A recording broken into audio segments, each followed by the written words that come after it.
Muito bem, mais uma vez, boa noite. Eu quero convidar vocês a estarem não somente com os ouvidos atentos, mas com os corações atentos também à palavra do Senhor. E isso, obviamente, requer de você dedicação. Requer que você olhe para aquilo que está sendo falado, ouça atentamente o que vai ser falado e esteja disposto a praticar. Por isso, tire da sua cabeça qualquer uma outra coisa que possa lhe distrair nesse momento e concentre toda a sua atenção no que a palavra de Deus nos diz. Hoje eu gostaria de começar lendo um texto aqui para introduzir a nossa mensagem, que fala justamente sobre a mordomia do tempo, as redes sociais e a mordomia do tempo. O texto diz o seguinte: imagine que você tem uma conta corrente e a cada manhã você acorda com um saldo de 86.400. Só que não é permitido transferir o saldo para o dia seguinte. Todas as noites, o seu saldo é zerado. Mesmo que você não tenha conseguido gastá-lo durante o dia, o que você faz então? Você iria gastar cada centavo, é claro. Todos nós somos clientes deste banco que estamos falando. O banco se chama hoje e a moeda que ele guarda se chama tempo. Todas as manhãs é creditado para cada um de nós 86.400 segundos. Todas as noites o saldo é debitado como perda. Não é permitido acumular este saldo para o dia seguinte. Todas as manhãs sua conta é reinicializada e todas as noites as sobras do dia evaporam. Não há volta. Você precisa gastar vivendo no presente o seu depósito diário. O relógio está correndo. Faça o melhor para o seu dia a dia. Para você perceber o valor de um ano, pergunte a um estudante que repetiu de ano. Para você perceber o valor de um mês, pergunte para uma mãe que teve o seu bebê prematuro. Para você perceber o valor de uma semana, pergunte a um editor de um jornal semanal. Para você perceber o valor de uma hora, pergunte aos noivos que estão prestes a se casar. Para você perceber o valor de um minuto, pergunte a uma pessoa que perdeu um voo. Para você perceber o valor de um segundo, pergunte a uma pessoa que conseguiu evitar um acidente. Para você para você perceber o valor de um milésimo de segundo, pergunte a alguém que recebeu a medalha de prata em uma Olimpíada. O ontem é história. O amanhã pertence a Deus. Hoje é uma dádiva. Por isso é chamado presente. Mediante esse texto, eu pergunto a você: quem creditou na sua conta hoje os segundos que você está vivendo? Quem? Como você tem usado o tempo creditado por Deus na sua conta? Gostaria de convidar vocês a abrirem suas Bíblias na carta de Paulo aos Efésios, no capítulo 5. E hoje nós vamos meditar nos versículos 15 a 17. Efésios, capítulo 5, do 15 ao 17.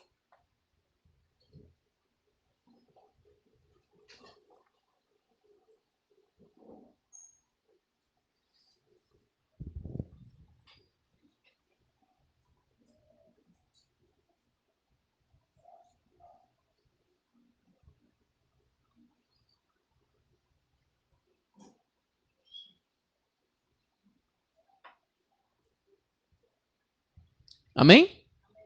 Diz assim a palavra do Senhor. Portanto, vede prudentemente como andais, não como nécios, mas como sábios, remindo o tempo porquanto os dias são maus. Por isso, não sejais insensatos, mas entendei qual seja a vontade do Senhor. Pai, nós clamamos a Ti. Nos ajuda a estarmos atentos à Tua vontade, que é manifesta por meio da Tua palavra. Que os nossos ouvidos captem, que o nosso coração e mente creiam e que as nossas mãos pratiquem aquilo que o Senhor estabelece como sendo correto e adequado.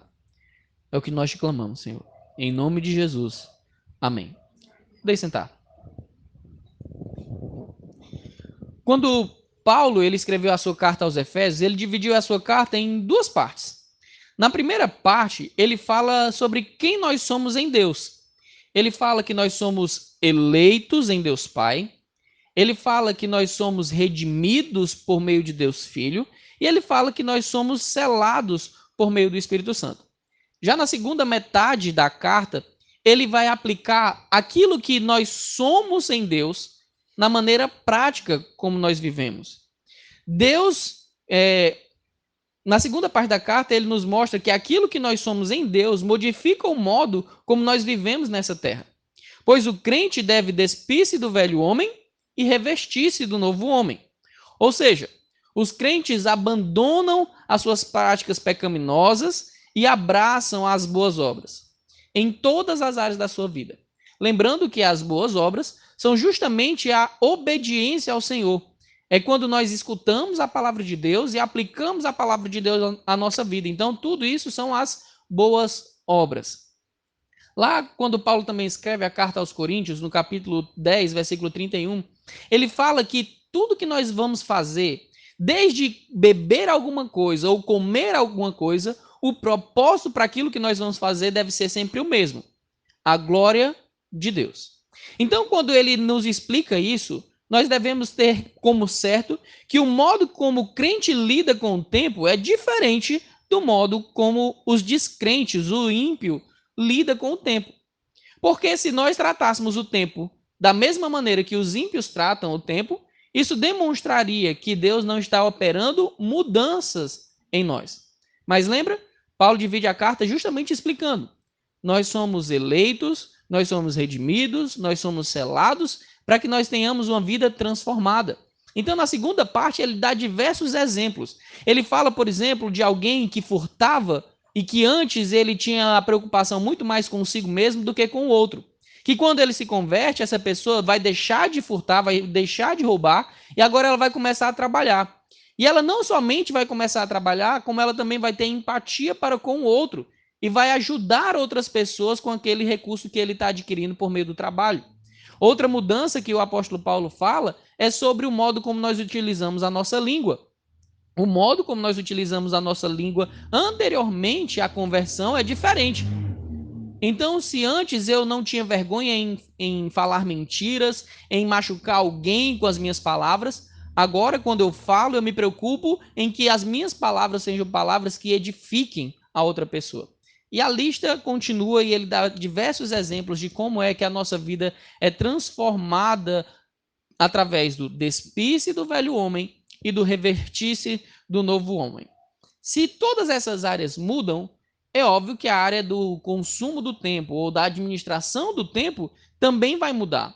E é isso que nós vemos aqui nos versículos 15 a 17. Por favor, leia aí comigo o versículo 15.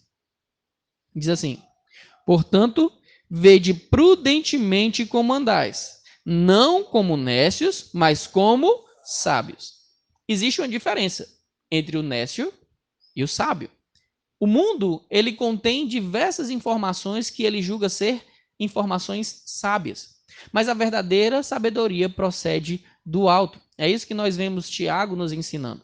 Então, quando o Senhor nos ensina que o crente ele deve ver prudentemente como ele vai andar, nós devemos entender que cada passo que o crente dá na sua vida, ele é calculado.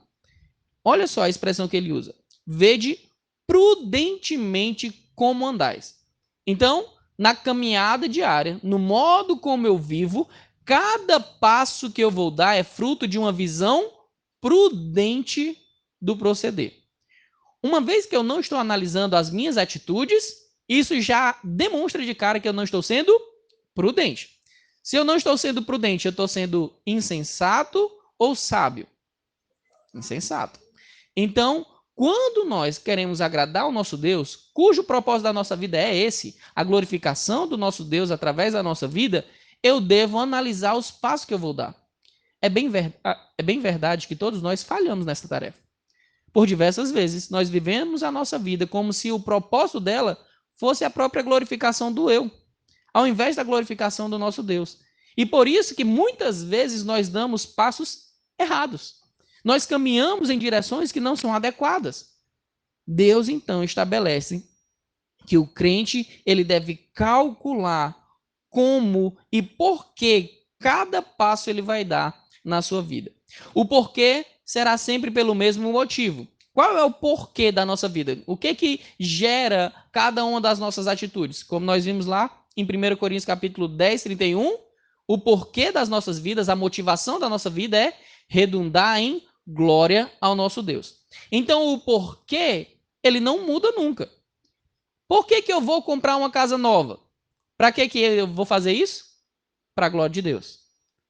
Se eu comprar uma casa nova não redunda em glória a Deus, eu não faço. Por que então que eu vou para aquela igreja? Para glorificar a Deus. Se aquilo que eu vou fazer naquela igreja não glorifica a Deus, eu não vou para ali. O que eu vou fazer quando eu vou me alimentar? Perceba, Paulo fala de duas coisas que são muito básicas e banais: comer e beber. E por diversas vezes a gente negligencia nisso que é pequeno.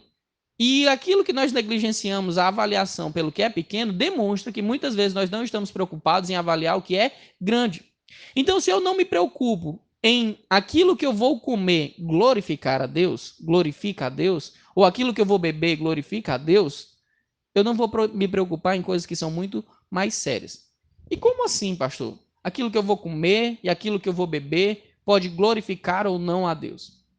Imagine, se eu tenho diabetes e eu sei que eu não posso consumir uma quantidade grande de açúcar, como é que eu glorifico a Deus? Através de cuidar do meu corpo, não ingerindo aquela grande quantidade de açúcar. Se eu sei que eu tenho problemas nos meus fígados e eu tenho alguns tipos de medicamento que eu tomava antes que afetavam o meu fígado, mas eu sei que aqueles medicamentos podem ser retirados e substituídos por práticas novas, então como é que eu glorifico a Deus? Fazendo as outras práticas que vão melhorar o meu corpo sem afetar em outra parte. E isso é uma coisa difícil, porque a gente disse, será mesmo que eu vou pensar nisso em todo o tempo? É o que Deus espera de nós. Embora não seja isso que nós façamos o tempo todo, é o que Deus espera de nós, que cada um dos nossos passos seja feito pensando em como eu vou glorificar a Deus. E por quê? Porque esse é o propósito da minha vida. A minha vida existe para a glória de Deus. A palavra de Deus diz, porque dele, por ele e para ele são todas as coisas. Se tudo é dele, se tudo é sustentado por ele e tudo é para a glória dele, a minha vida gira em torno desse propósito. Mas acontece que o mundo quer nos desvencilhar desse propósito, quer nos desviar a atenção daquilo que realmente importa. E como é que eu vou fazer para analisar o como? Eu falei para vocês, né? Que o crente ele calcula tanto o porquê como o como ele vai dar cada passo. O que é a parte do como? O como é o abandono de um pecado ou de prática errada e a substituição por uma boa obra. Boa obra, como eu falei para vocês, é tudo aquilo que diz respeito à obediência de ordens e princípios vindo da parte do Senhor. Então, o que é o porquê? O porquê que eu faço as coisas é para a glória de Deus. E como é o como? É quando eu deixo uma prática errada e assumo e abraço uma prática correta. Por exemplo, vamos pegar o exemplo que Paulo dá sobre o roubo, certo? Para uma pessoa que se converte, antes ele era ladrão e ele se converteu, deixar de roubar é suficiente? Sim ou não? Deixar de roubar, tá certo. Mas ele deve parar por aí? Não. Ele para naquele momento que ele substitui aquilo que está errado por aquilo que está certo. Então, na nossa vida, nós devemos o tempo todo estar fazendo essa análise. Análise de prudência sobre os nossos passos. Não como os nécios, mas como os sábios. A sabedoria, então, procede do Senhor. E o que diz o versículo 16? Olha o que ele diz. Remindo o tempo, porquanto os dias são maus. A expressão aqui para remir é a expressão para administrar da melhor maneira possível. Então, Deus diz que nós devemos administrar o nosso tempo para que nós possamos compreender que esse dia que nós vivemos, essa vida que nós vivemos, é uma vida má e que nós, portanto, devemos focar naquilo que é a bem-aventurança do Senhor. O tempo passa, irmãos, e passa muito rápido. Por isso, nós devemos administrá-lo da melhor maneira possível. Como eu li no texto aqui, existe uma coisa que nos iguala a todos os homens. Além dos pecados, né, no sentido de que todo homem é pecador, uma outra coisa é igual para todo ser humano. O dia continua tendo a mesma quantidade de horas, a mesma quantidade de minutos. Mas já parou para perceber que parece que para algumas pessoas o dia deles tem mais tempo do que o dos outros? E para outras pessoas, a reclamação delas é que o dia dela é mais curto do que o dos outros? Isso é uma verdade? Não. Por quê? Por mais que eu ache que o dia do outro é maior, ou que o meu dia é menor, a verdade é que ele continua tendo o mesmo tamanho. É 24 horas para todo mundo. Logo, o que pode estar acontecendo é que o outro pode estar administrando melhor o dia do que eu. A conta todo dia amanhece com o mesmo saldo. E todo dia finaliza zerada. Como é que eu tenho usado cada um desses segundos que Deus me dá? Como é que eu tenho usado cada um desses minutos que Deus me dá? As horas. Nós precisamos avaliar constantemente como é que isso é feito. Uma das coisas mais usadas por Satanás, então, para nos atrapalhar na administração do tempo, se chama distração. A distração é uma das principais ferramentas que Satanás usa para nos afastar do propósito de usar bem o nosso tempo para a glória de Deus. De acordo com uma pesquisa feita aqui no Brasil em 2021, o brasileiro gasta em média 3 horas e 40 minutos por dia nas redes sociais. Tem noção? A média do brasileiro nas redes sociais é de 3 horas e 40 minutos.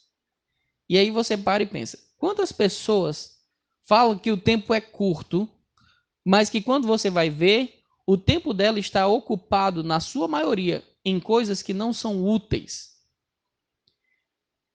Foi feita uma outra pesquisa nos Estados Unidos, onde 73% dos entrevistados, e essa pesquisa foi feita só com cristãos, 73% dos cristãos admitiram que a primeira coisa que eles fazem não é o cumprimento de disciplinas espirituais no seu dia, mas sim a verificação do quê? Das notificações das redes sociais. 73%. E eu acredito que os números dos Estados Unidos nesse quesito não são muito diferentes do nosso. E a grande verdade é, todos aqueles que fazem uso dessas coisas estão sujeitos a esses problemas. Mas lembrem-se, Deus, aqui por meio de Paulo, ele nos instrui a viver de um modo diferente do que nós vivíamos antes. Antes nós éramos nécios. Nós não nos preocupávamos com o dia de amanhã. Nós não nos preocupávamos como guardamos o nosso dia, como utilizamos o nosso tempo. Mas agora a nossa expectativa é que nós sejamos sábios. Por isso, eu administro bem o meu tempo, porque os dias são maus. As redes sociais são programadas para te prender frente à tela. Quanto mais tempo você passa ali, mais anúncio eles vendem. Então, não ache que ficar na frente de uma rede social por muito tempo é uma coisa de outro mundo, porque ela é feita para isso. Por mais que ela venda a ideia de uma outra maneira para você, esse é o propósito dela. Por que as redes sociais, as empresas que gerenciam as redes sociais, são empresas bilionárias? Simples. Antigamente, se algum empresário gostaria que a sua marca fosse bem conhecida, o que ele fazia? Ele anunciava onde, na maioria das vezes? Os dois principais canais de divulgação de grandes empresas antigamente eram a rádio e a televisão, certo? Existiam outras formas de divulgar. Jornal, banners, outdoors, outras. Mas as principais eram essas. Por quê? Por que as principais eram lá a televisão e o rádio? Porque existia uma atração, ou seja, uma programação que interessava o ouvinte, interessava o telespectador, e aquela programação prendia ele ali. Para que quando ele estivesse preso à programação, viria a propaganda. Ele estaria ali no intervalo daquela programação assistindo a uma propaganda que alguém quer que ela veja. Na rede social acontece a mesma coisa. E hoje as redes sociais se tornaram bilionárias porque antigamente a televisão era uma coisa muito exclusivista. Para você ter acesso a um canal de televisão, você precisava de uma concessão estatal. E assim até hoje. Você não pode simplesmente dizer assim, eu vou abrir um canal de televisão. Não funciona dessa maneira. Por quê? Porque quem é que concede a sua autorização para fazer um canal de televisão? O Estado. E o Estado é que determina quantos canais de televisão, de TV aberta vai existir no Brasil. Agora, na internet, se eu disser assim, eu vou criar um canal, eu posso? Posso. E aí eu posso categorizar. Então imagina, se na televisão a programação é a mesma para todas as faixas etárias, digamos assim, a programação já tem a sua grade estabelecida, a programação vai passar o dia inteiro com aquele propósito, na internet é diferente. Na internet eu posso categorizar. Então tem um canal lá que fala só sobre pesca. As pessoas que vão assistir vão receber propaganda de pesca. O outro canal vai falar lá de crochê.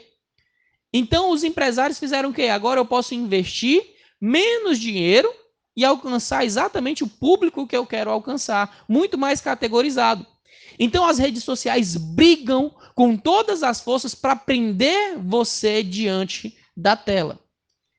E talvez você imagine que você tem domínio. Mas se você não estiver muito atento, você ficará preso. Sabe uma das coisas que demonstra muito claramente isso? Se eu disser para você, olha, assiste esse vídeo aqui. Aí quando você pegar o celular, você vê que o vídeo tem 1h30. De uma maneira geral, você vai se empolgar ou vai ficar desmotivado porque tem 1h30 para assistir? Vai ficar desmotivado. Mas hoje, tanto o Instagram, quanto o YouTube, quanto o WhatsApp, quanto o TikTok, eles têm vídeos de 15 segundos, de 30 segundos. E talvez, não é um vídeo eu não vou passar 1h30 assistindo esse vídeo aqui, é só 15 segundos. É só 30 segundos. Aí você assiste um de 15, e mais um de 15, e mais um de 30, e mais um, e mais um, e mais um, e mais um, e quando você viu, você passou mais do que 1h30. Só assistindo vídeos de 15 em 15 segundos. No final das contas, irmãos, a nossa conta bancária de minutos diários está sendo consumida da mesma maneira. E esse tempo que eu desperdicei assistindo coisas lá que podem até ser úteis em algum momento, mas na sua maioria não são. O que acontece com esse tempo que eu perdi? Simples. Ele não volta mais. Não há como recuperar o tempo que você perdeu. É impossível voltar no tempo. O tempo, uma vez que passa, adeus. Tchau. Você pode se programar para utilizar melhor o tempo que está por vir, mas nunca você pode modificar o tempo que passou. Não adianta chorar pelo leite derramado. Por que essa expressão é tão famosa? Simples. Porque a expressão nos ensina que uma vez que o leite caiu, não há nada mais o que fazer. Uma vez que o tempo passou, que as situações aconteceram, elas não voltam mais. Se essa é a maneira que nós vivemos, nós precisamos lembrar. Para que eu vim a esse mundo? Lembra? O propósito da nossa vida é glorificar a Deus. Em todas as mínimas coisas. No comer, no beber, no vestir, no trabalhar, no falar. Em todas as coisas o objetivo é glorificar a Deus. E na administração do tempo, é diferente? Não. O propósito da minha vida é glorificar a Deus. Então, como é que eu tenho usado o tempo que Deus me deu? O Senhor Jesus, ele ensinando aos seus discípulos, ele fala que o reino de Deus é semelhante a um homem que tinha muitas posses e ele dá talentos para os seus funcionários. O talento era uma peça de metal precioso, podia ser de ouro, podia ser de prata. Ele fala que um recebeu 5 talentos, outro recebeu 2 talentos e outro recebeu 1 talento. A parábola que Jesus fala é sobre a administração desses talentos. Aquele que recebeu 5, ele consegue outros 5 talentos. Aquele que recebeu 2, consegue outros 2 talentos. E aquele que recebeu 1 talento, o que ele faz? Ele simplesmente não administra. Ele foge da sua responsabilidade de administrar aquele recurso que o Senhor colocou na sua mão, ele simplesmente enterra. Acontece que um dia o Senhor volta e vai passando de servo por servo para que esses servos prestem conta de como utilizaram os bens que pertencem a ele. Então a ilustração que Jesus usa é relacionada ao dinheiro. Logo, eu entendo que o dinheiro que eu tenho pertence realmente a quem? A mim ou a Deus? A Deus. O dinheiro que eu tenho pertence ao Senhor. Então, quando eu vou gastar o meu dinheiro, eu tenho que pensar que o dinheiro que eu tenho não pertence a mim, pertence ao Senhor, e eu devo administrá-lo da melhor maneira possível. A ilustração que eu sempre dou é a vida de José. José estava lá sobre a casa de Potifar, então ele tinha tudo sob o seu controle. Mas aquilo que estava sob o seu controle era dele? Não, pertencia a Potifar. Do mesmo modo, quando ele se tornou governador do Egito, estava tudo sob seu controle. Mas pertencia a ele? Não, porque ele não era o faraó, pertencia ao faraó. Conosco é diferente? O dinheiro que nós temos pertence em última instância a nós? Não, pertence a Deus.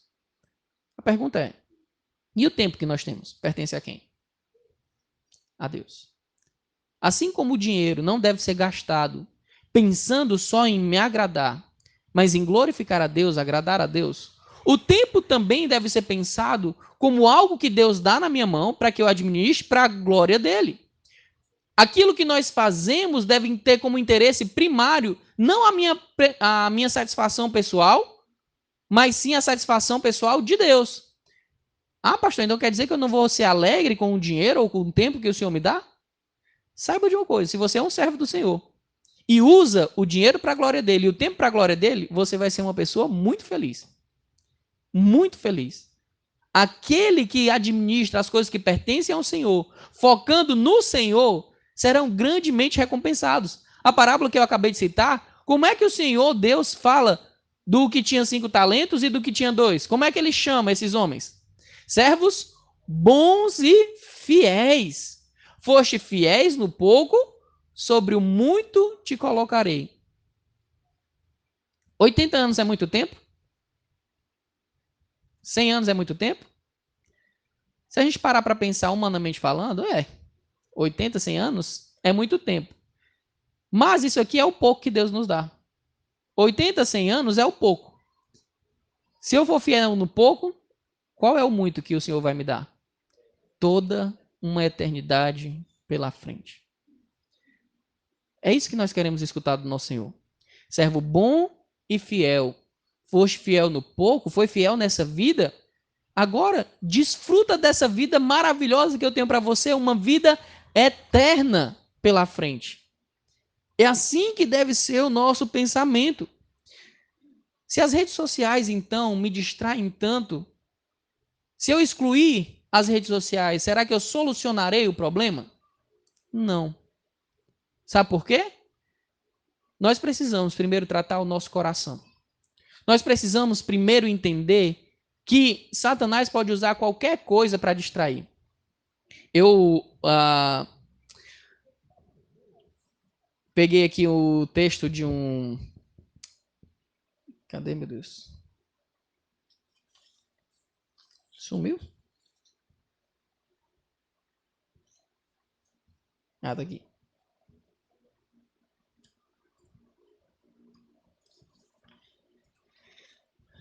Tem um hino chamado Saudade. Esse hino foi escrito em 1890. E olha o que ele diz na sua letra, na primeira estrofe. Da linda pátria estou muito longe. Triste eu estou. Eu tenho de Jesus saudade. Quando será que eu vou? Passarinhos, belas flores querem me encantar. Ó, vãos terrestres esplendores, não quero aqui ficar. É lindo esse hino. É lindo esse hino. Mas preste atenção na letra dele. Ele tem saudade de onde? Da casa dele, da pátria dele. O crente sabe que essa não é a nossa pátria de verdade. Essa não é a nossa casa final. A nossa pátria, a nossa casa é na presença do nosso Deus. Mas perceba, em 1890 tinha Facebook? Não. Tinha Instagram? Não tinha nem televisão, eu acho. Imagina essas coisas. Mas vocês perceberam qual eram as distrações que ele cita no texto? Ele diz: passarinhos e belas flores querem me encantar. O que o encantador de serpente faz? Ele distrai o animal. Percebam que ele diz que a natureza, uma coisa criada por Deus, maravilhosa, estava servindo para ele como distração daquilo que deve ser o foco da vida de cada crente. Então, existem muitas coisas que são boas, que nós podemos usar de maneira errada e acabar desviando o nosso foco do que realmente importa. Então, o problema não é necessariamente você utilizar a rede social. Se você for uma pessoa sábia, você pode utilizar a rede social de uma excelente maneira. Por exemplo, vocês lembram que eu acho que foi a Deise que anunciou que ia faltar água aqui na região, não sei o quê? Foi a Laís, né? Faltou água e tudo mais, aqui em casa faltou. Faltou água, secou a caixa. E, normalmente, quando uma casa tem uma caixa de água só, o que acontece quando seca total? Entra na tubulação. Aí entrou na tubulação aqui de casa, voltou água no banheiro das meninas, voltou água no banheiro da igreja, mas no nosso banheiro não voltava água, não voltava água, não voltava água. Onde é que eu fui achar a solução para esse problema? Nas redes sociais. Lá, um cara me mostrou como é que fazia para tirar o ar da tubulação. Eu não precisei de um encanador para tirar esse problema. Fui lá, quase que alago meu quarto, mas saiu o ar da tubulação. Então, a rede social em si, ela pode ser muito bem utilizada, desde que você use sabiamente. Agora, irmãos, a verdade é que eu preciso saber que ali está cheio de armadilhas. Está cheio de armadilhas, que eu devo ir com toda a minha armadura para utilizá-la. Eu não devo ir despreparado, nem achando que está tudo bem e tudo certo e que nada de mal vai me acontecer. Se você for despreparado para utilizar as redes sociais, o mínimo que vai acontecer é você ser distraído. A distração é uma coisa muito antiga. Não é de hoje. Desde que o mundo é mundo, o mundo sempre vai nos atrair com coisas que têm um foco diferente do que o foco do Senhor. Hoje, a maioria das pessoas, quando sai de casa sem o seu celular, elas começam a ficar com o coração acelerado. Quando ela vai para um canto onde ela tem que esperar e ela não tem o celular na mão, ela fica impaciente. Ela não consegue se aquietar, ela fica que nem eu digo o cearense, né? Num pé e no outro. Por quê? Porque ela está acostumada a pegar todo o seu tempo ocioso e gastar em coisas que simplesmente são atividades passivas. Agora, sabe qual é o grande perigo disso em relação ao tempo? O tempo não volta mais. E se o tempo não volta mais e você está o tempo todo sendo distraído, você está pensando uma coisa, mas que aquela coisa não é a realidade da sua vida. Se você quiser, você não precisa enfrentar a dureza da realidade da sua vida. Se você quiser, você pode simplesmente fugir da sua realidade dia após dia. Existe um filme que é baseado num livro best-seller, uma ficção científica chamada Jogador Número 1. E esse filme, esse livro, narra a história de um local onde o país estava devastado, onde as cidades estavam em profunda desgraça, mas que todas as pessoas daquela população viviam em um mundo paralelo e esse mundo era digital. E hoje isso é realidade. Existem diversos locais onde você pode viver uma vida que não é a sua dentro da internet.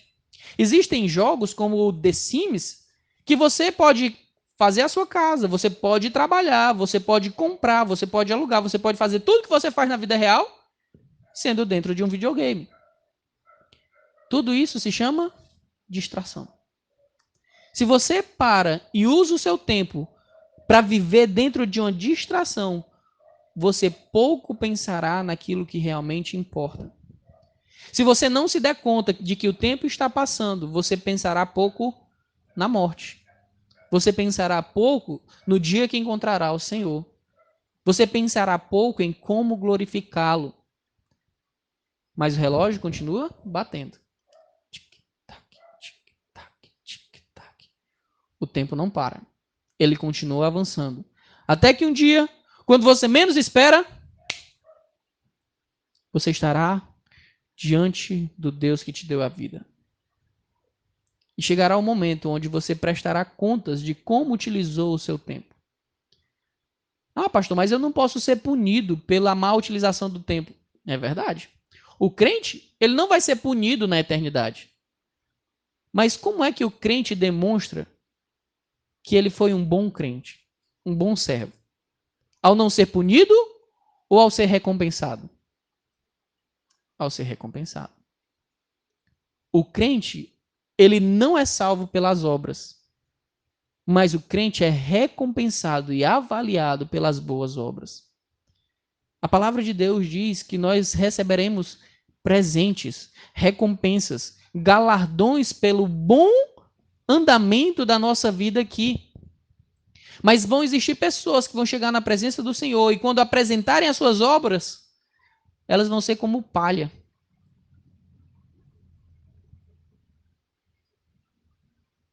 Uma pessoa que faz muito, para o Senhor, ela começa fazendo muito, utilizando bem o seu tempo. O maior de todos eles, o maior exemplo para nós de como utilizar bem o seu tempo, é o próprio Senhor Jesus. Quando ele esteve aqui, como é que ele viveu?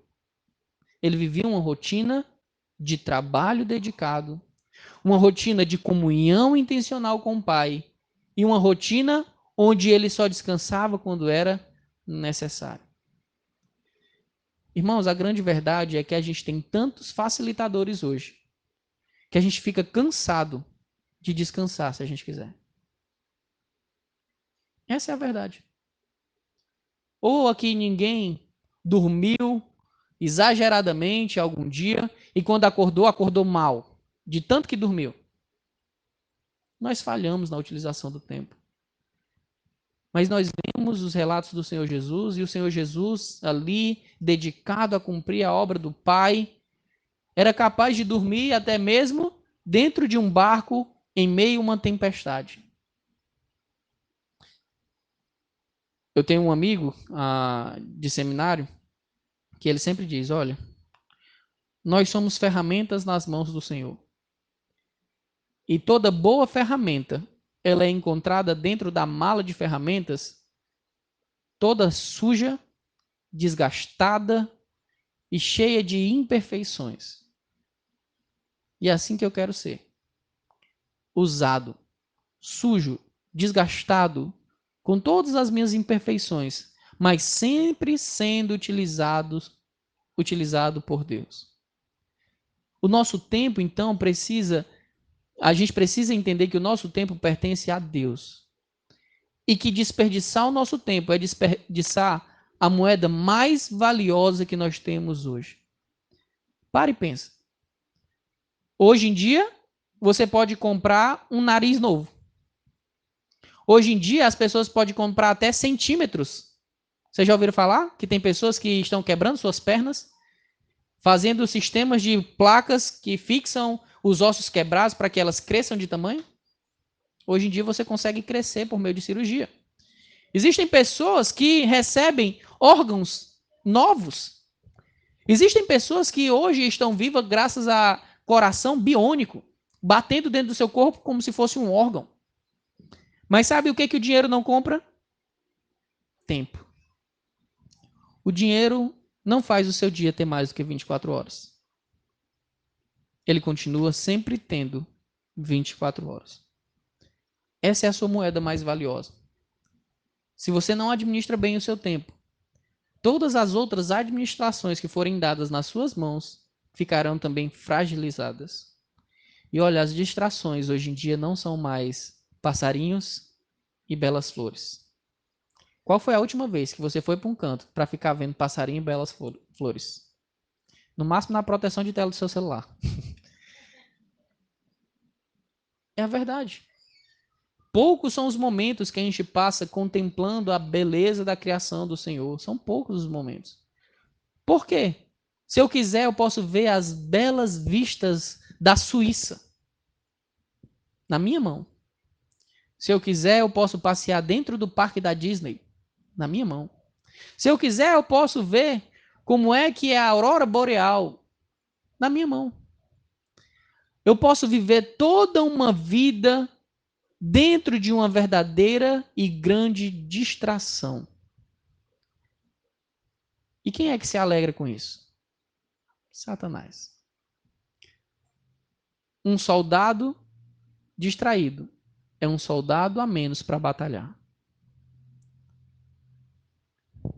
Lembrem-se, nós somos verdadeiros embaixadores da parte de Deus. Um embaixador distraído é um embaixador a menos para representar a sua pátria, que está longe, mas que um dia nós chegaremos lá. Então, esses vãos e terrenos esplendores devem ficar aqui. O que realmente importa é aquilo que está por vir, é aquilo que eu herdarei na vida eterna. Nós precisamos entender que a nossa vida é para a glória de Deus, e o nosso tempo é para a glória de Deus, e o nosso dinheiro é para a glória de Deus, os nossos relacionamentos são para a glória de Deus. Tudo é para a glória de Deus. E, portanto, tudo que eu faço deve ser calculado, como a gente viu no versículo 15. Portanto, vede prudentemente como andais, não como necios, mas como sábios. O tempo deve ser bem administrado, remindo o tempo, porquanto os dias são maus. Como é que eu faço isso? Como é que eu tenho essa sabedoria? Versículo 17. Por isso, não sejais insensatos, mas entendei qual seja a vontade do Senhor. A solução para usar bem o tempo é entender a vontade de Deus. E onde é que ele revela a vontade dele?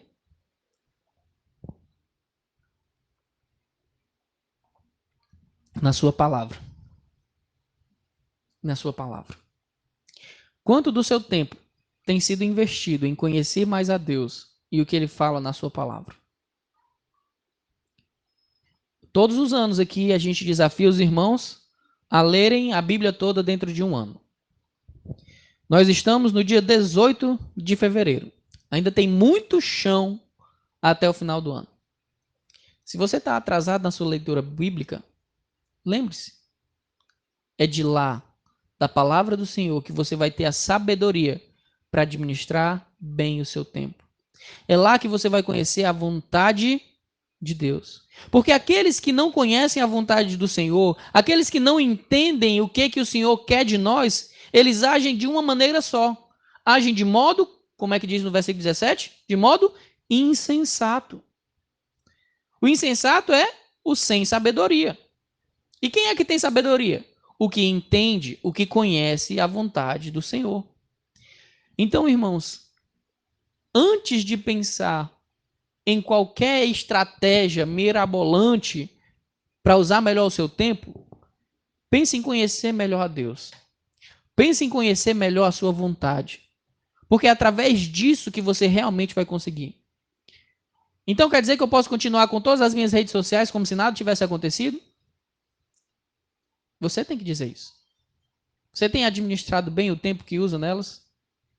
Você tem utilizado ela com sabedoria para a glória de Deus? Ou será que as suas redes sociais têm sido somente uma grande distração? Será que você tem desperdiçado, jogado o seu precioso tempo fora, olhando coisas inúteis? Irmãos, dos últimos meses, ao preparar essa mensagem, essa foi a mensagem que mais me tocou. Essa foi a mensagem que mais mexeu comigo. Porque eu vejo o quanto de distrações passam pelo meu dia e que muitas vezes eu me distraio. O tempo não volta. O tempo não volta. E o Senhor quer que nós sejamos sábios. Ele não quer que nós sejamos insensatos. Então eu quero deixar aqui para vocês algumas dicas. Algumas dicas práticas para que você melhore a administração do seu tempo. Primeira coisa, ore pedindo a Deus que te ajude a focar naquilo que é a vontade dele. Naquilo que é correto, naquilo que é eterno. Uma das grandes coisas que nos prejudicam na obediência ao Senhor é achar que nós obedecemos a Deus na nossa própria força. E a verdade é que quem modifica a nossa mente, quem modifica o nosso coração é o Senhor. Então nós temos que clamar a Ele: Senhor, que isso que eu aprendi na Tua palavra, isso que eu li, seja uma verdade na minha vida. Me ajuda a focar naquilo que é eterno, me ajuda a largar as distrações. A segunda dica, e muito importante, é: lembre-se que as distrações são como verdadeiros ladrões de tempo. É impossível recuperar o tempo roubado. Toda vez que você se distrai, a distração foi como um ladrão que entrou no seu banco e pegou o seu tempo. E uma vez que ele pega, ninguém mais pega. Uma vez que a distração foi lá e tomou o seu tempo, esse tempo é impossível de ser recuperado. É impossível de ser recuperado. Terceiro, aqueles que administram bem o seu dinheiro, eles planejam como gastarão os seus recursos antes que o primeiro centavo deixe a sua carteira. De igual forma, os que administram bem o seu tempo planejam como vão usar o seu tempo antes de usá-lo. Uma das coisas mais difíceis na utilização do tempo é o direcionar, administrar o tempo. E na maioria das vezes a gente perde muito tempo tentando organizar na cabeça uma coisa que a gente não consegue organizar porque fica embaralhado na mente. Então, o que você deve fazer? Olha, eu vou fazer um horário, eu vou fazer uma agenda. Dia tal eu tenho tal coisa, tal horário eu vou fazer isso, tal horário eu vou fazer aquilo. E anota. Tira esse peso da cabeça e coloca no papel. Hoje nós temos outras ferramentas que podem nos ajudar muito mais. A gente tem a agenda hoje eletrônica. Então tá aí uma boa forma de você usar seu celular. Ah, amanhã eu tenho que encontrar tal irmão em tal canto porque a gente vai sentar e vai orar juntos. Se você ficar tentando lembrar com a sua cabeça, você vai ocupar a sua mente o dia todo com aquilo ali, tentando se esforçar para não esquecer. Mas agora, se você anota num canto, que automaticamente vai lhe lembrar, você fica tranquilo para estar focado naquilo que você está fazendo naquele momento. Agora, se você está cheio de coisas para fazer, como é que você vai se concentrar no que você está fazendo naquele momento? Ou nunca aconteceu com vocês? Você vai lá, para fazer a sua leitura bíblica, mas a sua cabeça, ó, friviando, cheio de coisa. Meu Deus, tenho que botar a roupa para lavar. Meu Deus, a roupa tá no varal, eu tenho que tirar, senão vai ficar podre. Senhor, me ajuda a lembrar de não sei o quê. E aí, quando você termina de ler a sua leitura do dia, o que eu li mesmo? Que foi, Bia? Tu se identificou, foi?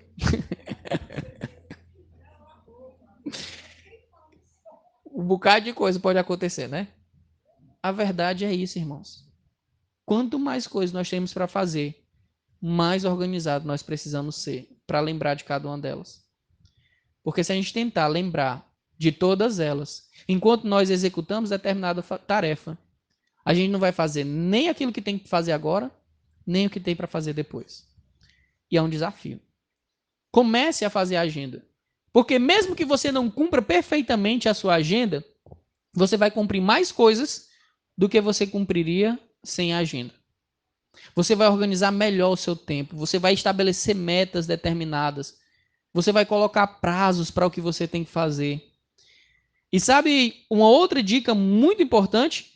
Você precisa programar até mesmo o seu descanso.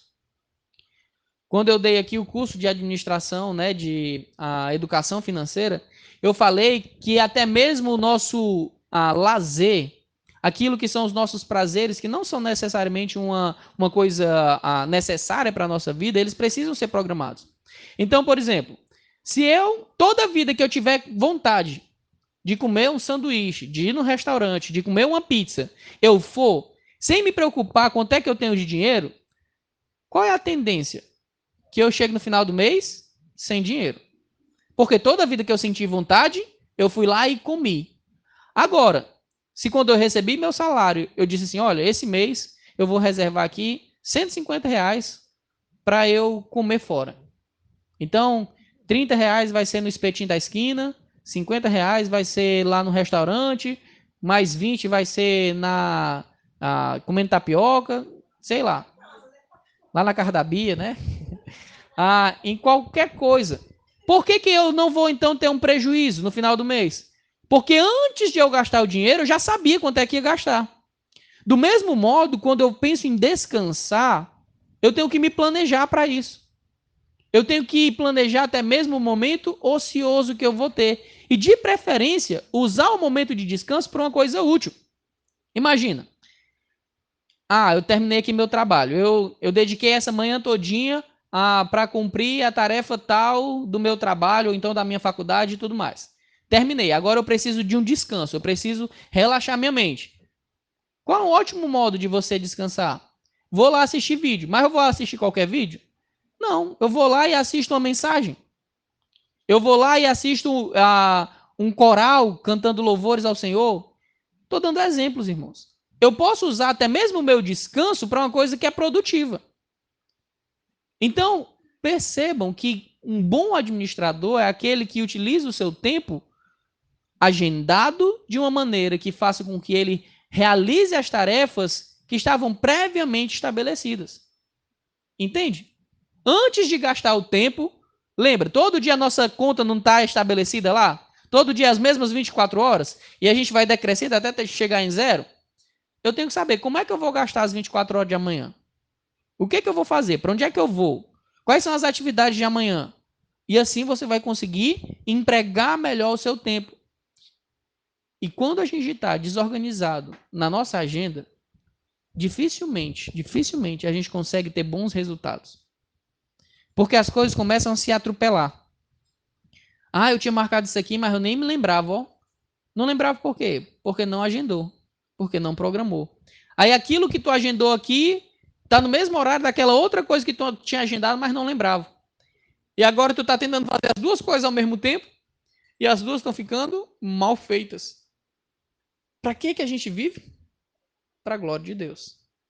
Para que a gente administra o tempo? Para a glória de Deus. Então todas as coisas devem ser feitas com isso.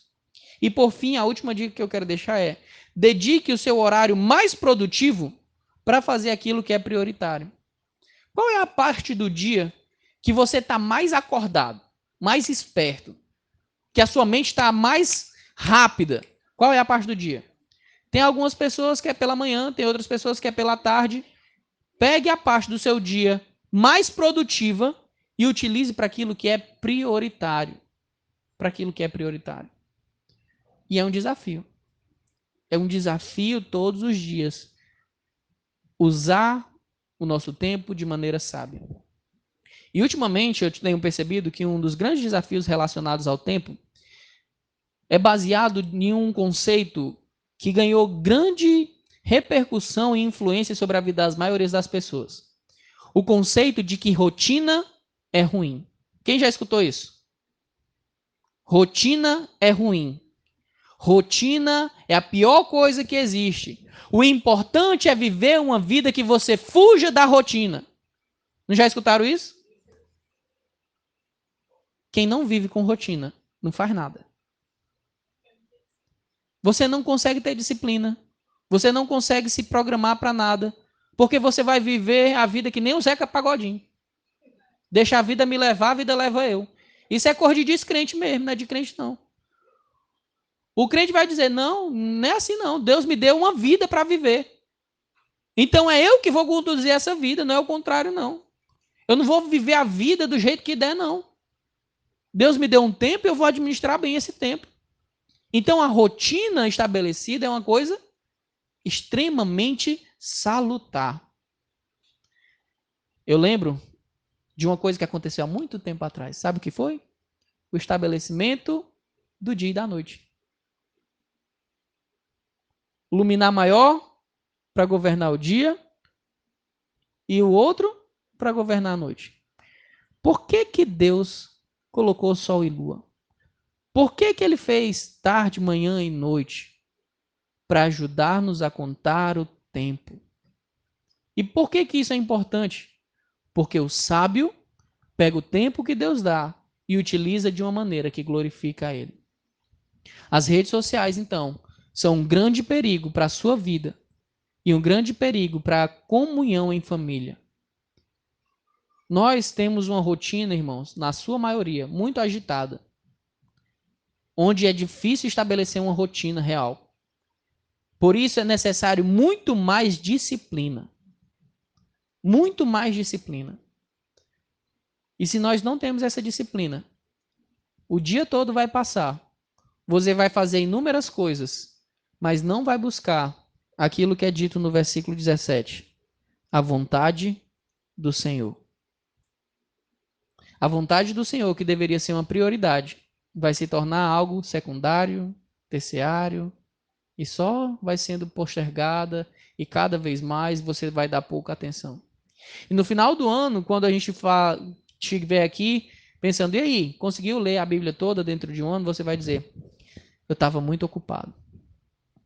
E eu vou acreditar em você.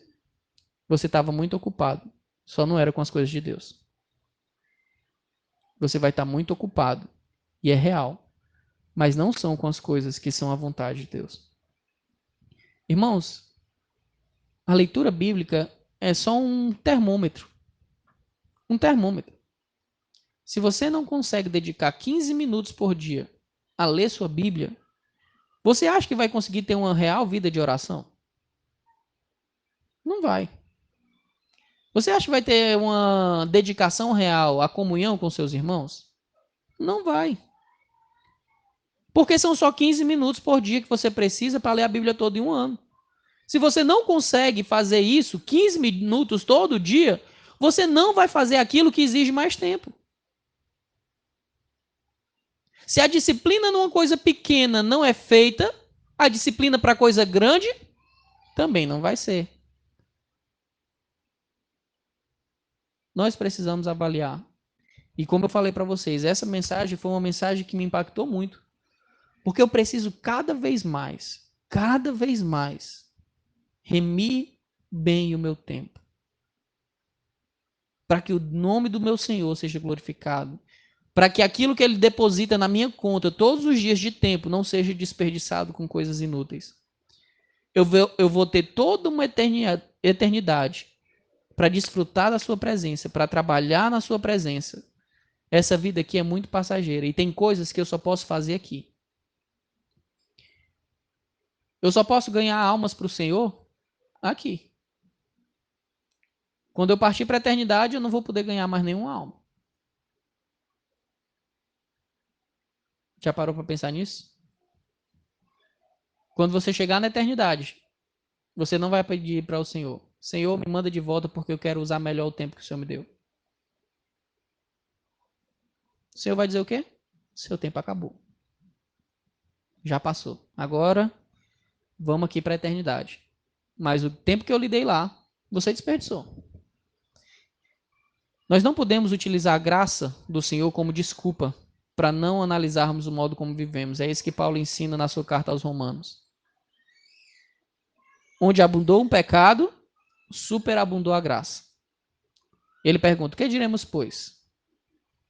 É para a gente pecar mais? De maneira nenhuma. Se eu errei e reconheço que errei, o que eu faço agora é mudar. O que eu faço agora é caminhar em outra direção. O que eu faço agora é administrar melhor o meu tempo. Confie no perdão do Senhor. Se você tem vivido uma vida de má administração do seu tempo, pensando só em coisas fúteis, pensando só em distrações, Deus é capaz de lhe perdoar. Deus lhe perdoa. Deus perdoa o modo como você insensatamente usou o seu tempo. Agora, como um filho sábio, busque fazer diferente. De hoje em diante, lembre-se, amanhã eu tenho mais 24 horas. Como é que eu vou usar minhas próximas 24 horas? Porque um dia, irmãos, o nosso relógio aqui nessa terra para. Você sabe qual é o dia que ele vai parar? Não. E quando ele parar aqui, ele não retrocede. Quando ele parar aqui, você estará na presença do Senhor. Por fim, eu gostaria de que você que está aqui analisasse seu coração. Será que o motivo de você administrar mal o seu tempo não é o fato de você não temer a Deus verdadeiramente? Será que o motivo de você não pensar no tempo como algo precioso Não seja porque você não pensa na eternidade, você não pensa no encontro com o Senhor. Se você não pensa nessa realidade, é bem capaz de você não ser um discípulo do Senhor. Se você não pensa no encontro, na prestação de contas, talvez você não seja um filho dele. E se você chega a essa conclusão, o que é que você tem que fazer? Se arrependa. Clame por perdão. Clame por misericórdia. E Deus te concederá. Deus não lançará fora nenhum sequer que o procure, que o busque, aquele que entregue a sua vida. Então, se você tem desperdiçado a sua vida longe do Senhor, eu clamo a você, em nome do Senhor Jesus, se arrependa dos seus pecados e creia no Evangelho. Entregue a sua vida ao Senhor Jesus e confie que Ele sim é aquele que te dará o tempo que mais valioso será para você. O tempo que durará toda uma eternidade. Amém? Senhor, nos ajuda, Pai. Nos ajuda a te amar. Nos ajuda a usarmos o nosso tempo para a tua glória. Nos perdoa por tantas vezes em que nós nos distraímos. Tiramos os olhares da nossa vida do foco adequado que é a eternidade. Nos ajuda, ó Pai, a sermos bons mordomos do tempo para a tua honra e para a tua glória. Não permita, ó Pai, que os benefícios tecnológicos que nós temos hoje nos distanciem das obrigações que nós temos para contigo. Em nome de Jesus. Amém.